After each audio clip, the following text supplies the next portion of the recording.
Good day, everyone. You are welcome to your favorite program, The Conversation, coming to you from TV 360 here in Lagos, Nigeria. My name is Nelson Ekujimi, and I have here with me on The Conversation Comrade Ajayi Popola, popularly called Pope.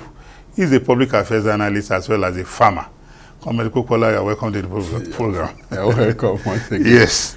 Thank you, Pope, for being with us on The Conversation.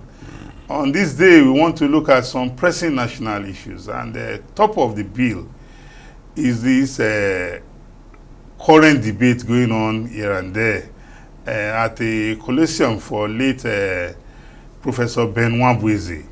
The discussion also came up about parliamentary versus presidential system of government.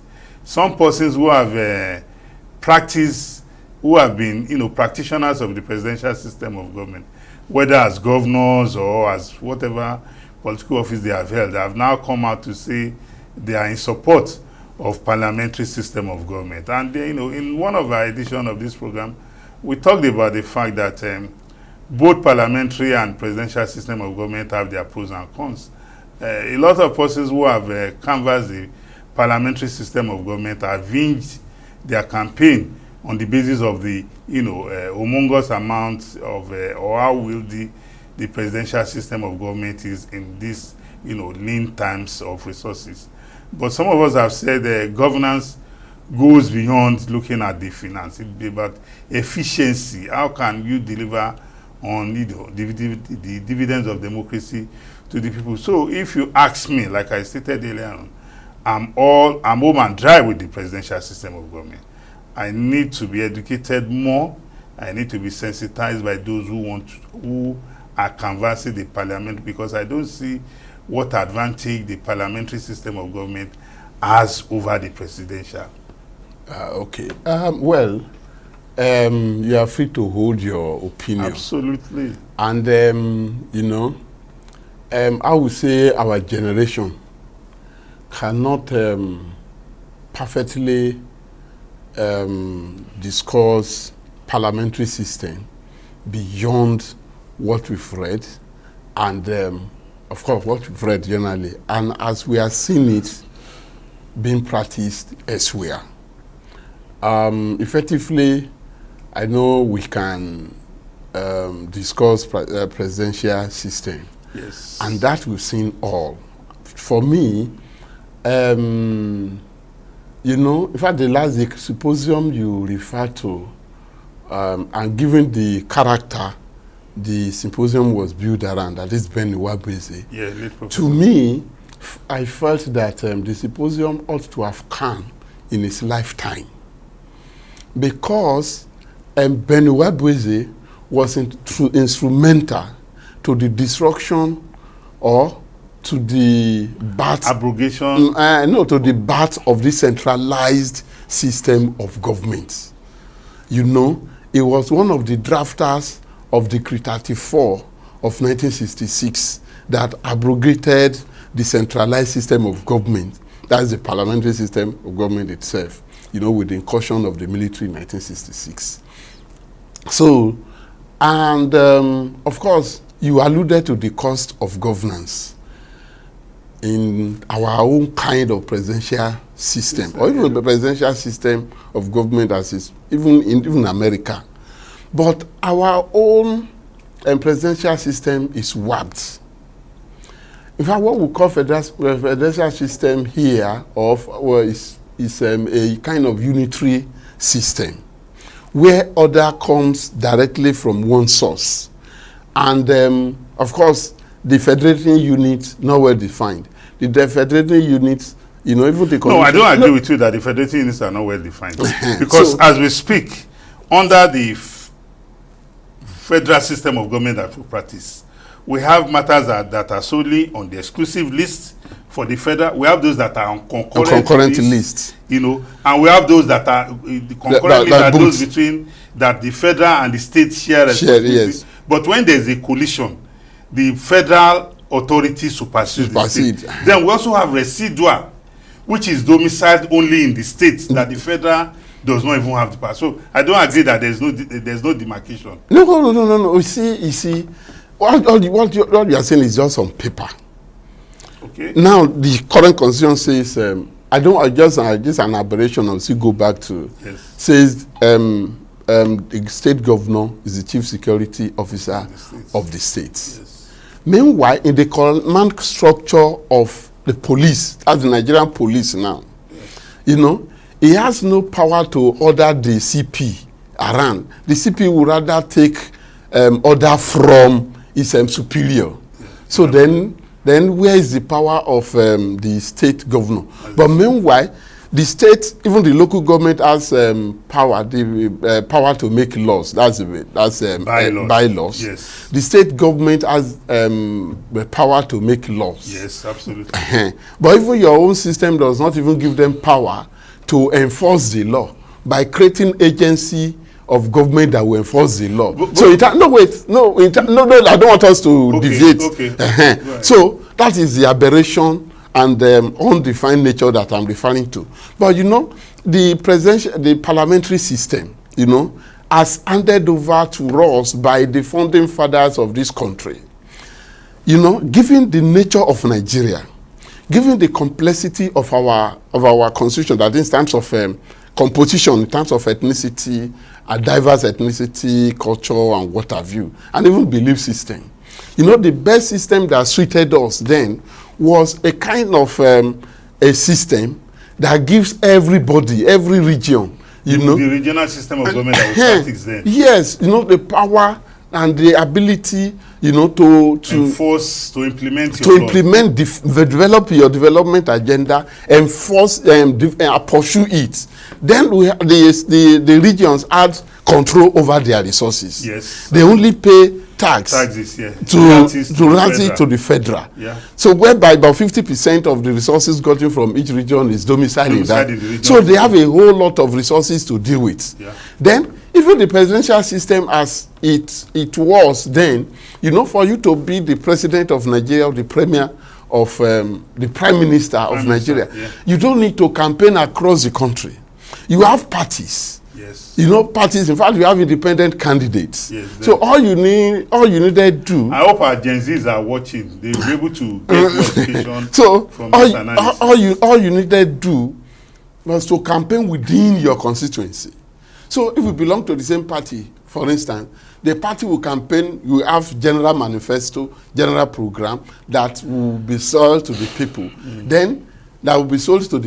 Then again, you as a candidate or the party candidate will now canvass within their region, within their constituency, so that I will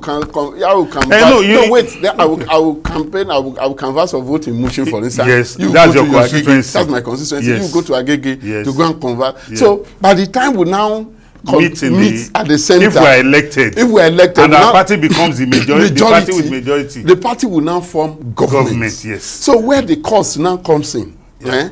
Now, all of us, whether the opposition and everybody, were in the house. We're in the house together, in the legislature together. Yes. Then the commissioners or ministers, as the case or will cabinet be, secretary, depending on the nomenclature, will be members of the legislature. Yes. So we are looking at the cost. And that is the cost. That's the cost element of it. I've alluded to how it was done, whereby you don't need to go over the whole country to contest. So the cabinet members are part of the parliament. Yes. Policies are made together. Yes. So debates are robust. Yes. But we have under this presidential system, we have a situation where only the president has the ace. Yes. In fact, even the parliamentary whatever. Pope, let me come in now. You talked about this interwoven of the executive and the legislature in a parliament. Don't forget, we live in a society today where if somebody emerges, instead of people looking at his capability and capacity to deliver, what they will be looking at, where is he from? Which religious institution does he attend? Is he my brother? So you don't also forget, some of us were not born during the time we were practicing parliamentary but system. we have this 1963 constitution. Yes, we have it. Yes, I'm I'm going somewhere, sir. Don't also forget that under the parliamentary system of government, the parliament can pass a vote of no confidence on the cabinet. Yes. Do you foresee a situation whereby the parliament passes a vote of no confidence on the cabinet, and the cabinet is dissolved? Yes. And a new cabinet is to be formed, and yes. people now say, oh, it is because the former cabinet no, just hold on. No. The prime minister is from so part of the country. Oh, it's because he's a Muslim, or it's because he's a Christian. That is why they dissolve that cabinet. That is why they pass a vote of no confidence. That whoever will emerge next as prime minister must also be from our region. Have you taken into consideration the ethnic and religious sentiments that has become a way of life for people? Look, let me. I think that is a bigger threat. It's not the issue. The issue is this: at that level, it's a party affair. Yes. It is parties that put forward candidates. Absolutely. It's a party that will sit down and say, "Oh, Nelson, you're going to be the leader of the house." So, absolutely. If vote of no confidence is passed on the cabinet or whatever, and the cabinet is dissolved, yes. Or maybe for policy failure or whatever, yes. and it is obvious that the government, whether for corruption cases, it could be for government, for whatever reason. Whatever reason, the cabinet is dissolved. Yes. So the parties, of course, still the party in majority that will still provide. That will still put forward the next minister. I agree. I think you understand. So no, the thing is about the party will now go back, sit down and say, okay, this is the next person that will be put forward, and that is it. So you see, all these religious and ethnic and whatever. What are we talking about? In fact, I was at a fora on Saturday during the launch of Baba Mojola's socialist library. Yeah. So I said, I'm not ashamed, to identify with my nationality. I'm Yoruba. And it's not by chance, it's not my own making. You can choose your religion. You can choose whatever, but you can't choose the nationality you belong to, because you'll be born into it. Yes. And you are not part of the negotiation or how the two people that brought you about, met and what have you. Yes. So if you are the MPC, Northern People's Congress, that formed the party then, did not make it, there's no ambiguity, Northern People's Congress.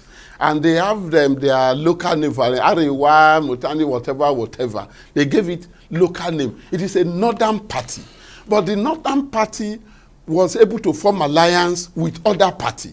I tell you that even you have a Christian party today in Nigeria, or you have a Muslim party in Nigeria today, the Muslim party cannot alone form government. Absolutely. The Christian party cannot alone form government. Absolutely. If today we come up with a Oduduwa party, and we're allowed to run election and won. Is the Oduduwa party alone contest and control election at the center? No. So you'll be forced to negotiate with other people. Yes. That is the beauty of democracy and even the parliamentary system we are talking about. So all this ethnicity, religion, where you come from, is due to the warped system we run.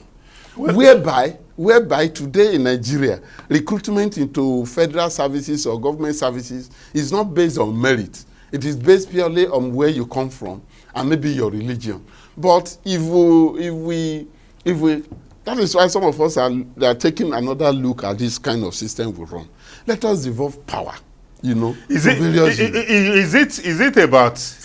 it that under the presidential system of government there cannot be devolution of powers, that under the parliamentary there will be? Absolutely not. No, we are not saying that. Wait. No, we are not even. America practices presidential system, and powers are devolved. Britain practices parliamentary, and powers are devolved. So for me, the issue is this. Yes. The issue is this. Yes. You see, if we look, we've discussed the cost, of governance. Governance, yes, we've discussed You it know, first. under presidential system, Yes. where you have President emerges and appoint ministers from everywhere. Then the But minister, the minister, no, of course, he appoints them from anywhere. Everywhere. But under parliamentary, you it cannot still, appoint ministers from outside. The ministers must be members of the legislature. Yes, but the legislators will come from different constituencies. Agreed. So you can as well spread. So what do you see next in the issue? I'm looking at the stability of our democracy. No. In fact, let me tell you. Okay. Democracy was even more stable then, as far as I'm concerned. But don't forget, it was under parliamentary system that we had a civil war as well as a military intervention.